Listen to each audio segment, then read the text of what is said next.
Hello and welcome to the Education on Fire podcast. The place where we share creative and inspiring learning in our schools.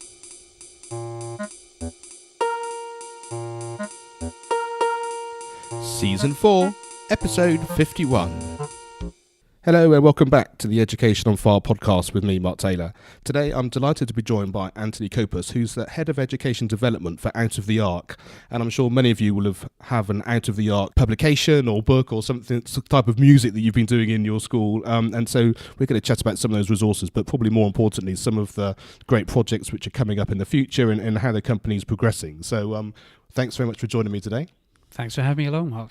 So why don't we start with just that little bit of history in terms of how Out of the Arc got going and how it's become such a presence in primary school music. Yeah, well, it's a great story, actually. I think Out of the Arc's been going for about 25 years, just over now. But 25 years ago, Mark and Helen wrote their first nativity. Actually, Helen was asked to write a nativity or found out that she was going to be writing one. She was actually teaching in a school and it was announced in assembly that she was putting on the nativity, sort of smiled bravely and then went away thinking, eek, what am I going to do? So they got together and they wrote the nativity, and it was Off to Bethlehem. It was the first one they wrote. Performed it in the school, turned out to be fantastic, and they thought actually maybe there's something that we can do here. So they wrote that, and I think they wrote the first of the Every series. I think it was Songs for Every Season. And they took those books around schools. They drove them around the country, left copies with schools that they just visited, made appointments at, and said to them, we're going to come back in a couple of weeks. If you like this, keep it. If you don't, we'll take it back. They went back a couple of weeks later, and I don't think a single school returned a copy of either piece.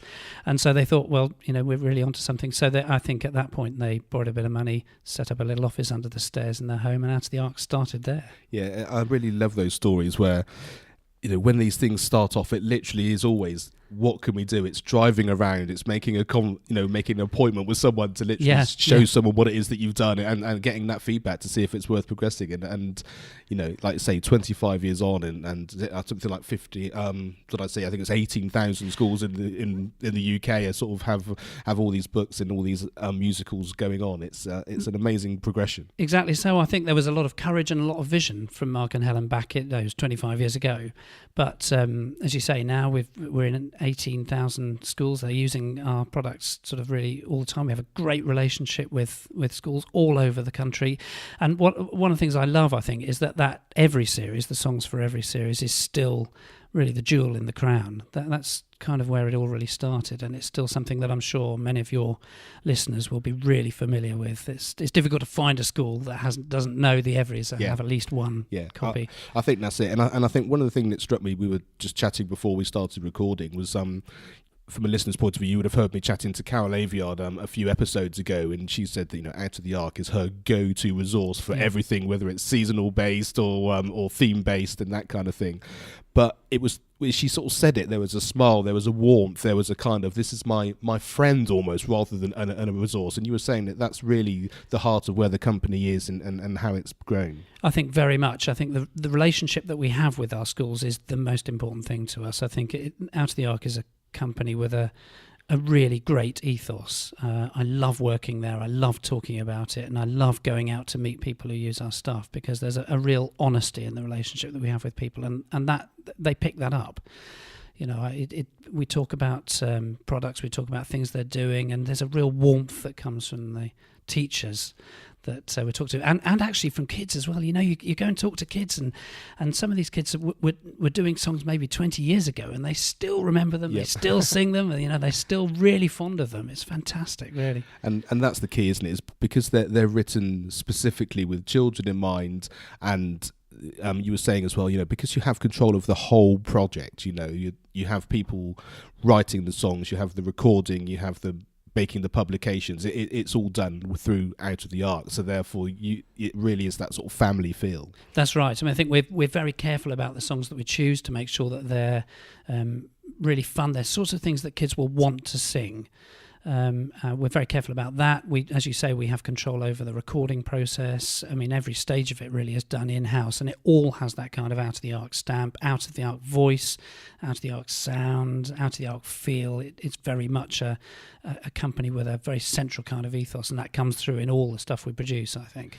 And from my point of view, what's been lovely today is the fact that rather than doing a Skype call, as we often do for these interviews, you wanted to come and meet face to face, and we've had a cup of coffee and a chat and got to know each other, and it's been really lovely, and it just has that feel that you want to be part of that family. You want to know more about it. You want to sort of see where it's going and join the tribe that they're doing it. So why don't we talk a little bit more about what's the future? If you've got the resources and you're really enjoying the resources that you've got, where's the company heading? How can people get more involved? Where do you see the future going? Well, I think we've got quite a lot of quite exciting things coming up. I mean, we're always working hard to bring out new products in terms of songs and songbooks and musicals, nativities that people will want to use. And there's every year we produce another batch of really great stuff. I think in recent years there's been a move in the company as well to get a little bit more out of the songs that we're producing. So to get a bit more involved in the educational side and to move a bit more into the classroom beyond just singing the songs, to work out what you can actually get from them. And that's very much a direction that I'm sort of particularly involved in as head of education development. And where do you see that actually heading? Are you able to sort of say what that might look like, or is it still a bit early days for that? It is early days, but I think we've got a clear vision about what that will look like. I think we all at Out of the Arc feel that music is something that should belong to everyone. That's every child, but also every member of staff, every teacher, every head teacher, every teaching assistant, every lunchtime assistant. And I think a lot of the stuff that we're doing at the moment, a lot of the work that we're doing at the moment is geared towards getting music embedding it into the ethos of a school, so that it becomes part of the central culture of every school.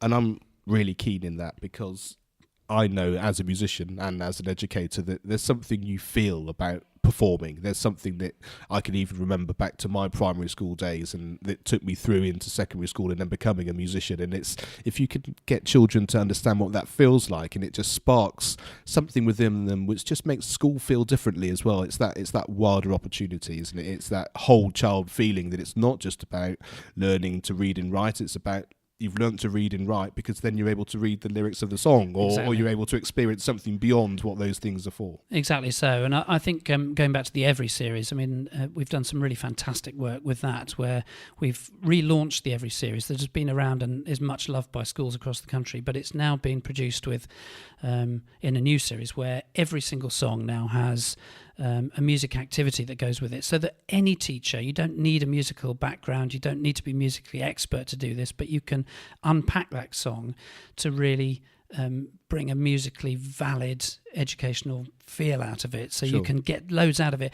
And also, I think also important, is the idea of cross-curricular linking, so that you can use a song to support learning in a history lesson or a literacy lesson, and there's lots of activities that you can take from the song that will do that, and that's very much leading on to a project which we've just set up in 24 schools in Milton Keynes and Sheffield. So it's a project we're calling the Singing School Project. Right. And we're doing this in collaboration with the Sheffield and Milton Keynes hubs and with Professor Susan Hallam. And the idea of that is really to see how far we can go in embedding music at the central culture of a school. So it's designed to get every single member of staff in a school involved in delivering music, to take music outside that classroom, outside the music classroom, and just into the assembly hall, into the playground, into a literacy lesson, into a numeracy lesson, into a history topic, just everywhere. And that's been a really exciting project for me to start up. I think seeing it like that is really important. It's the thing I've often found when I've been going around doing my samba workshops, is the fact that I always start off with sitting them in a circle, we do rhythm games and that kind of thing. And kids love it and it's very engaging.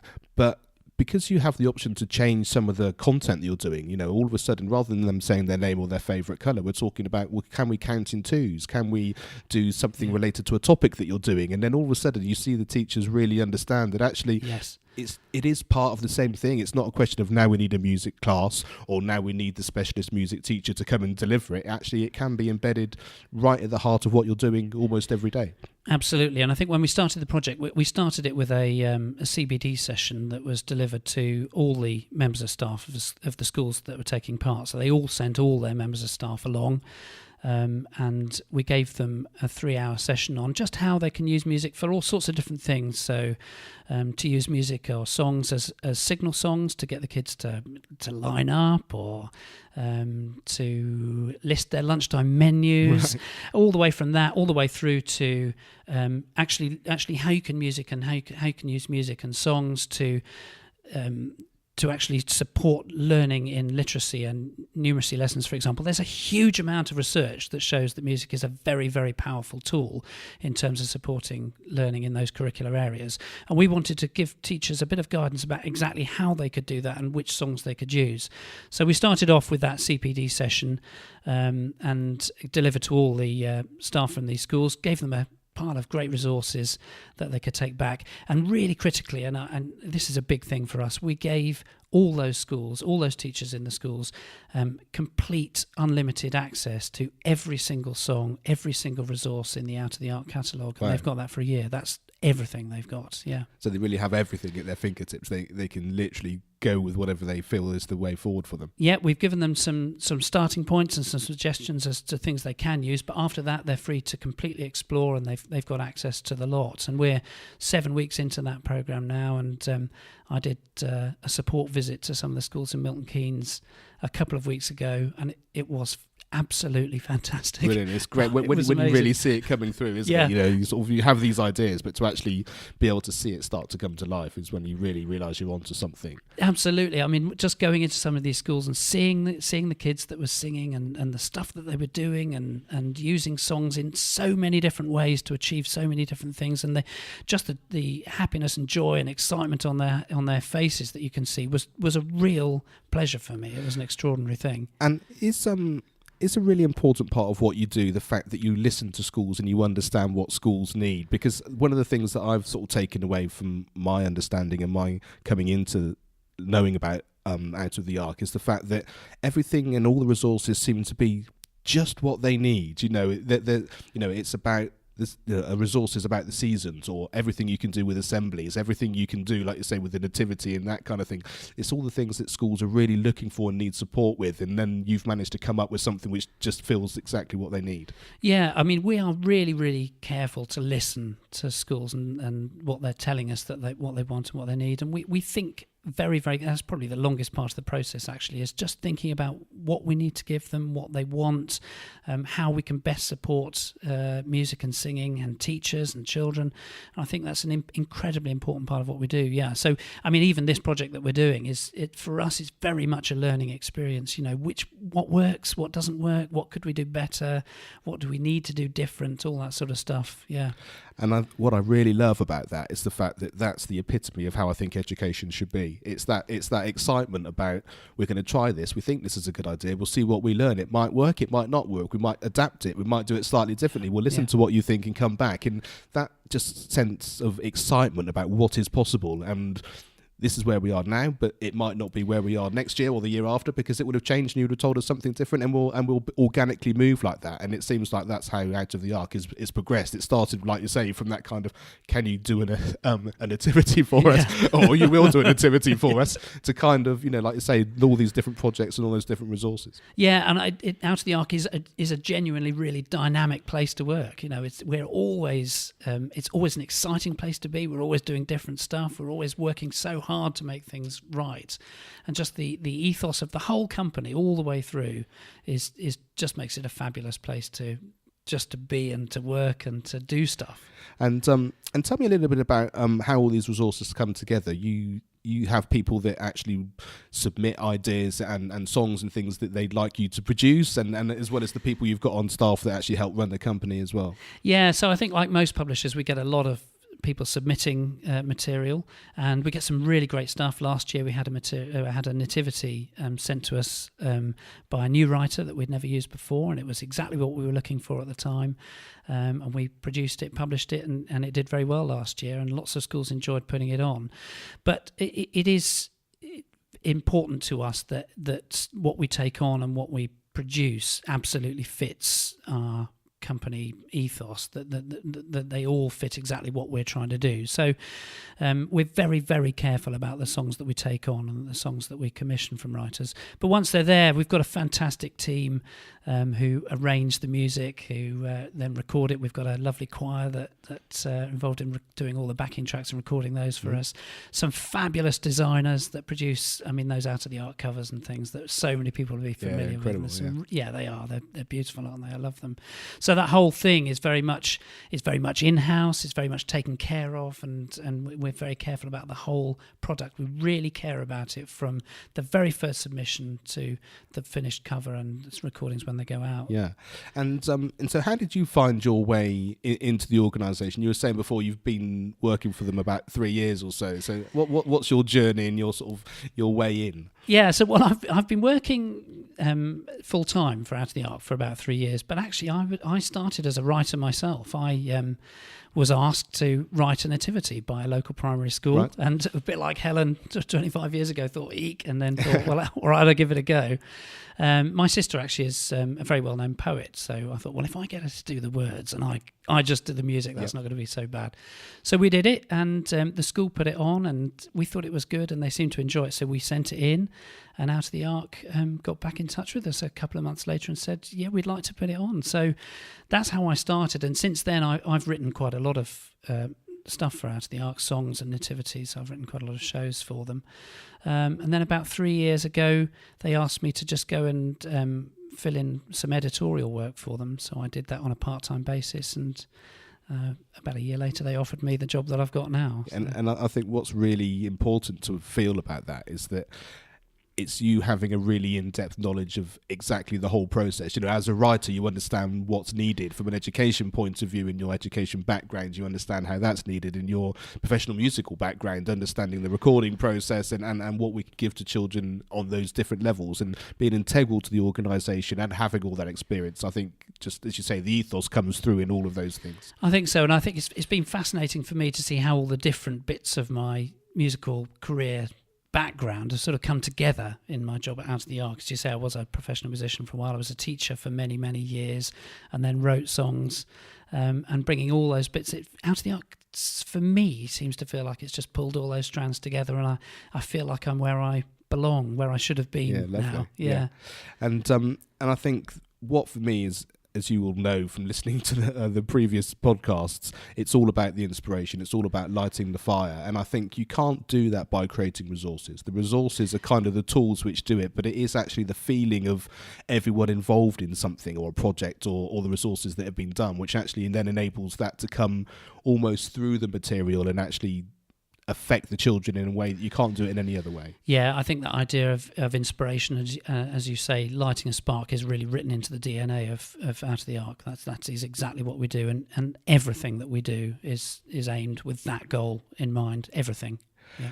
So tell me a little bit about the technology side of things. I would imagine 25 years ago, no one was downloading MP3s and that kind of thing. You sort of said they started off by leaving resources at schools. How's that whole sort of progression developed over the years? Yeah, wow. So things have changed so much, haven't they?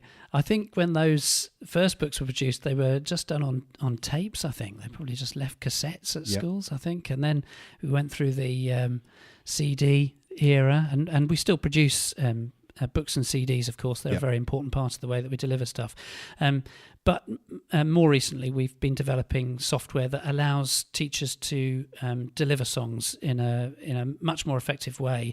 We've got a player which we call the Words on Screen player, and it's really fantastic. Actually, I've seen it. I've used it myself a lot. I've used it in schools. I've seen it used in schools, and it's really a a way of delivering music that allows even non-specialist teachers to demonstrate songs and to get singing in their classrooms, even if they're not confident singers themselves. I find that a lot going around schools, is that one of the barriers to using music is that just teachers sometimes lack a bit of confidence. Yeah, and, absolutely. And it's all very well for us as performers to sort of think, well, that's an easy thing to do, but it's not. Actually, it's a tough thing to ask somebody to stand up in front of a lot of kids and use their own voice to demonstrate something. And great if they can, that of course that's fantastic. But the truth is there are a lot of teachers out there that don't feel confident using that. And the Words on Screen software is a really fantastic way that they can get kids singing songs using the software to demonstrate rather than doing it themselves. And in fact, it's so powerful that in many schools I've been into now, the kids themselves use the software, and they're very much involved in the process of actually teaching the songs, which is great. So it really is that they're singing along to what they hear already, like you say, so the teachers aren't actually having to vocalize anything up front. That's kind of the way it works.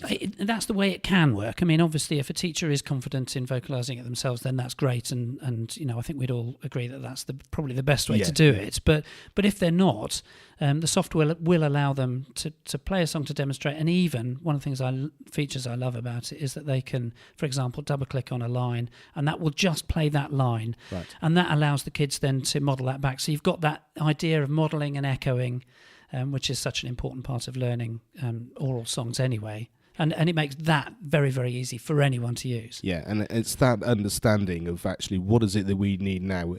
We can just have everything playing and we'll just sing through it and sing through it and sing through it. But as you say, what I'm also keen on is the fact that the experience is really important. But then beyond that, we're used to singing now. Let's see how we can improve our singing, and having that ability, like you say, to do the modelling or to just focus on a certain part of a song, which then just bit by bit engages them a little bit more, but also improves their ability, and as singers we're all looking to improve. Yeah, and I think going sort of slightly further even than that, I think developing oral ability in terms of separating harmony tracks, that the software will allow you to learn a harmony part on its own, and then you can put those together so that when a school is more confident singing, they can get rid of a backing track completely, the vocal track completely, so they're just singing with the backing track, and then once you've learnt the harmony parts, you can get rid of those as well. Yep. So that actually all you've got is an instrumental track, but it's a great way of learning all that stuff.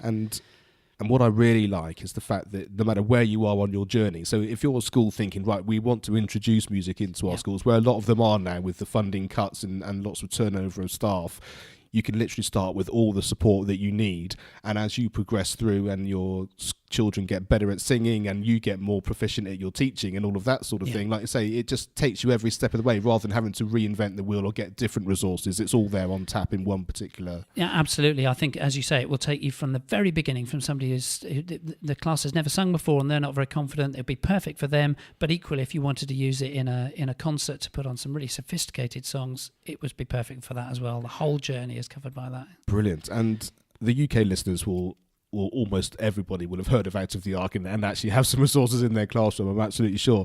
Tell me a little bit about, for those people around the world that are listening, how do the resources work for them as well, and what sort of countries do you have a presence in? Yeah, I mean, well, we have got a strong presence in Australia, and we know that there are lots of schools in countries across the world that do use our stuff. And I think if you look at the content that Out of the Ark and the direction that we're coming from, I think you'll see that there is so much that is relevant, whatever culture you're from. Of course, if you're, it's difficult to deal with specific cultural needs for every single country. But I think there are some, there are subjects around self-esteem, self-worth, that sort of thing, which are universal, I think, and our songs are really fabulous for that sort of stuff. And we know that countries all over the world use our songs like that. Fabulous. So I think where you're listening from, going to the website is the first thing, just to really see exactly what there is. So give us some ideas of where to go and look, and I guess the website's the best place to start. Definitely. I mean, outoftheark.com, www.outoftheark.com is definitely the place to start. And on the website, you can explore really the whole catalogue. You can hear little clips of what we're doing. You can see examples of scripts and lyrics and that sort of stuff. So you can find anything out that you want from there. But I would say it's such a friendly company. company, that give us a call.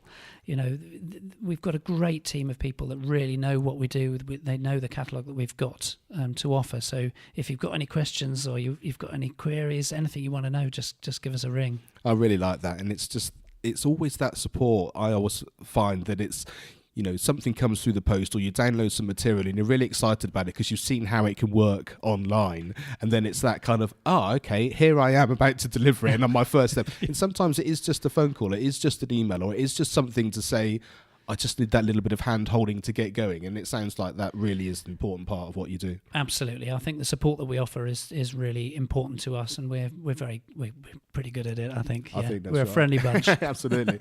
Well, I'm really excited about the projects you've got coming up, and I really look forward to hearing about how those things go in Milton Keynes and Sheffield. That'd be a really interesting thing to how they go. So I'd really like to chat again and sort of get some feedback on that as well. That'd be really good. I'd love to come back and tell you a bit about it when we've got some results. Fantastic. Yeah. Well, thank you so much for your time and being such a great guest. I really appreciate you coming up and us being able to chat face to face. It's been really lovely. And all the best for the future with it all. Thank you, Mark. Thanks for listening to the Education on Fire podcast. For more information of each episode and to get in touch, go to educationonfire.com. Education is not the filling of a pail, but the lighting of a fire.